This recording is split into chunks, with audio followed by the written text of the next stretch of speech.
तो MP board के class 12th के विद्यार्थियों, प्री बोर्ड का आपका फिजिक्स का 16 जनवरी के दिन पेपर है। उसके लिए मैं आपको एक प्रश्न पत्र सोल्व कराने जा रही हूँ सॉल्यूशन के साथ में। काफ़ी इम्पोर्टेंट प्रश्न आपको इस प्रश्न पत्र में देखने को मिलेंगे और आप अच्छे नंबर कवर कर सकते हैं। ये आपका इंग्लिश मीडियम और हिंदी मीडियम दोनों के लिए रहेगा। तो चलिए वीडियो को शुरू करते हैं और देखिए यहाँ पर कुछ निर्देश दिए हैं, आप इनको पढ़ सकते हैं। ठीक है, चलिए बढ़ते हैं प्रश्न की ओर। तो पहले प्रश्न है कि प्रत्येक प्रश्न के लिए दिए गए विकल्पों में से सही विकल्प चुनकर लिखिए। तो पहले प्रश्न में आपके सही विकल्प रहेंगे, यहाँ पर आपके समय का अभाव रखते हुए यानी आपका समय ज़्यादा बर्बाद ना हो, उसके लिए यहाँ पर मैंने प्रश्न पे टिक मार्क कर दिए हैं। ठीक है, तो देखिए पहला प्रश्न है कि वायु का परावैद्युतांक है, इसका आपका आंसर है 1। ठीक है, वायु का परावैद्युतांक कितना होता है? 1 रहता है। ठीक है, दूसरा है एक तार का विशिष्ट प्रतिरोध निर्भर करता है। तो तार का जो विशिष्ट प्रतिरोध है वो किसके ऊपर निर्भर करता है? तो पदार्थ पे। तीसरा है वृत्तीय धारावाही लूप के कारण उत्पन्न चुंबकीय क्षेत्र की दिशा होगी। तो कैसी रहेगी आपकी दिशा? जिसका आंसर आपका रहेगा लूप के तल में सकेंद्रित। ठीक है, और दा वाला आपका प्रश्न है लेंज का नियम आधारित है किसके ऊपर? ऊर्जा संरक्षण नियम पे। ई नंबर वाला है यदि विद्युत चुंबकीय तरंग में विद्युत वेक्टर एक्स दिशा में तथा चुंबकीय वेक्टर वाई दिशा में है तो उसकी संचरण की दिशा होगी कैसी? जेट दिशा। ठीक है, चलिए तो यहाँ से आप स्क्रीनशॉट ले लीजिए। इसके बाद में हमारा देखिए यहाँ पे छठा है एक और कि प्रकाश किरणें के एक माध्यम से दूसरे माध्यम में जाने पर निम्नलिखित में से कौन सी राशि नहीं बदलती है? तो कौन सी राशि नहीं बदलेगी? आपकी आवृत्ति की। ठीक है, चलिए तो अब आप ले लीजिए स्क्रीनशॉट यहाँ से। इसके बाद में ये आपके इंग्लिश मीडियम वालों के लिए चूज द करेक्ट ऑप्शन, जो कि मैंने यहाँ पे टिक मार्क कर दिए हैं, आपको कंप्लीट कर जाना है। ठीक है, इसके बाद में है रिक्त स्थानों की पूर्ति कीजिए। पहला है फोटॉन का विराम द्रव्यमान डेश होता है 0। दूसरा है रीडबर्ग नियतांक आर का मान डेश होता है 1.097 इंटू 10 की पावर 7 मीटर इनवर्स। तीसरा इलेक्ट्रॉन नाभिक के चारों ओर केवल उन कक्षाओं में परिक्रमण करता है कि जिनके लिए कोणीय संवेग का मान डेश का पूर्ण गुणज होता है। इसका आंसर है H बराबर 2 पाई। और चौथा है सिलिकॉन परमाणु में 72 कक्षा में डेश इलेक्ट्रॉन पाए जाते हैं, तो इसका आंसर आपका 4 रहेगा। और पांचवा है 3 μF के 3 संधारित्र श्रेणी क्रम में संयोजित है तो संयोजन की तुल्य धारिता डेश होगी μF। छठा है 2 समांतर चालक तारों में एक ही दिशा में धारा प्रवाहित होने पर इनके मध्य बल डेश प्रकृति का होता है, तो इसका आंसर आपका रहेगा आकर्षण। ठीक है, चलिए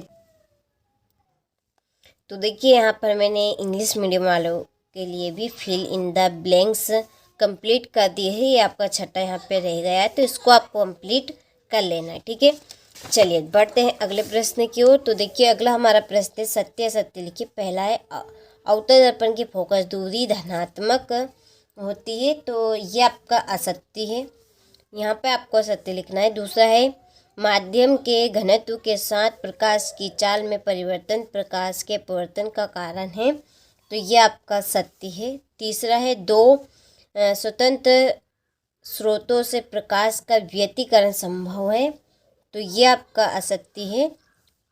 चौथा एक फोटॉन केवल एक इलेक्ट्रॉन को ही उत्सर्जित कर सकता है, तो इसका आंसर आपका सत्य है। और छठा है पांचवा आपका हाइड्रोजन परमाणु का आयनन ऊर्जा 13.6 इलेक्ट्रॉन होती है, तो ये आपका सत्य है। ठीक है, चलिए ये आपके इंग्लिश मीडियम वालों के लिए आपका यह ठीक है असत्य है, ये आपका सत्य है, ये आपका सत्य है, ये आपका सत्य, ये भी ठीक है।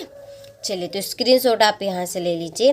इसके बाद में देखिए सही जोड़ी बनाइए। पहली विद्युत धारा, इसकी आपकी जोड़ी रहेगी एम्पियर। दूसरी है चालकता, इसकी आपकी जोड़ी है ओम इनवर्स। तीसरी है प्रतिरोधकता, इसकी है आपकी ओम इंटू मीटर। चौथी विद्युत वाहक बल, इसकी आपकी जोड़ी है वोल्ट। चुंबकीय फ्लक्स, चुंबकीय फ्लक्स की आपकी जोड़ी रहेगी वेबर। और छठी है स्वप्रकत्व, इसकी जोड़ी ही रहेगी आपकी हेनरी। ठीक है, ये आपकी छठी जोड़ी। चलिए तो यहाँ से आप स्क्रीनशॉट ले लीजिए अच्छे से। ये मैंने इंग्लिश मीडियम वालों के लिए भी जोड़ी कंप्लीट कर दी है, नंबर डाल दिया, आप कंप्लीट कर लेना है। चलिए इसके बाद में एक वाक्य में उत्तर दीजिए। पहला है कि एक पूर्ण चक्र में प्रत्यावर्ती धारा का औसत मान कितना होता है, तो इसका आंसर आपका रहेगा 0। दूसरा है प्रकाश के व्यतिकरण के लिए किस प्रकार के स्रोतों की आवश्यकता होती है, तो इसका आंसर आपका रहेगा कला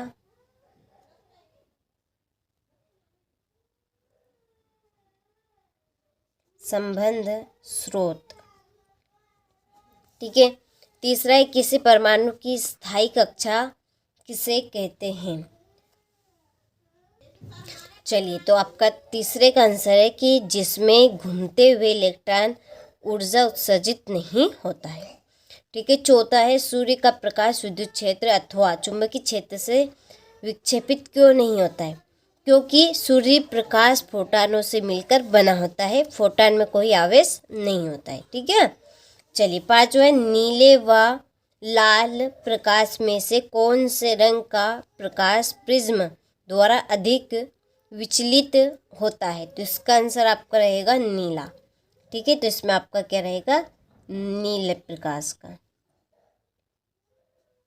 चलिए तो स्क्रीनशॉट आप ले लीजिए यहाँ से, और यहाँ से इंग्लिश मीडियम वाले आप ले लीजिए। कंप्लीट आपको अच्छे से कर जाना है इनको। देखिए वार्षिक परीक्षा की हम आपकी पूरी तैयारी करवा रहे हैं। आपको हम हर एक सब्जेक्ट के देखिए 4 मॉडल पेपर दे रहे हैं सॉल्यूशन के साथ में।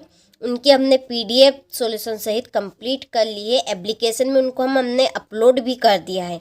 तो आप एप्लीकेशन के ऊपर कैसे पहुंचेंगे, इसके लिए हमने आपको डिस्क्रिप्शन में नंबर दे रखे हैं, आप उन नंबर पे कॉल कर लीजिए।